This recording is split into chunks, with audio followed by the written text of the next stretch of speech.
Hi, my name is Mike Brotherton and welcome to Sussex. I received a comment from my son when he viewed my latest update on growing microgreens on the windowsill, and he said I wasn't aware that I had to purchase some coir.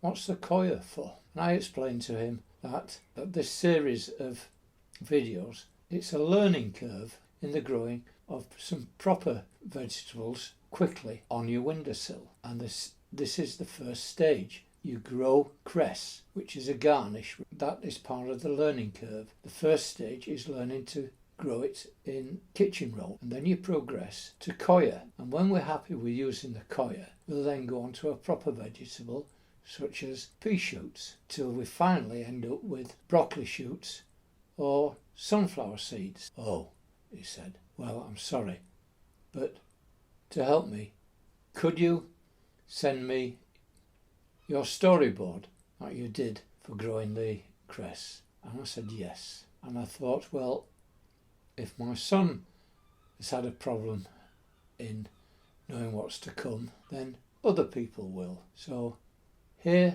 is my storyboard, which I hope you'll find useful and make the process that much simpler. Signing off now. Remember, with this epidemic of COVID-19, look after yourself and take care.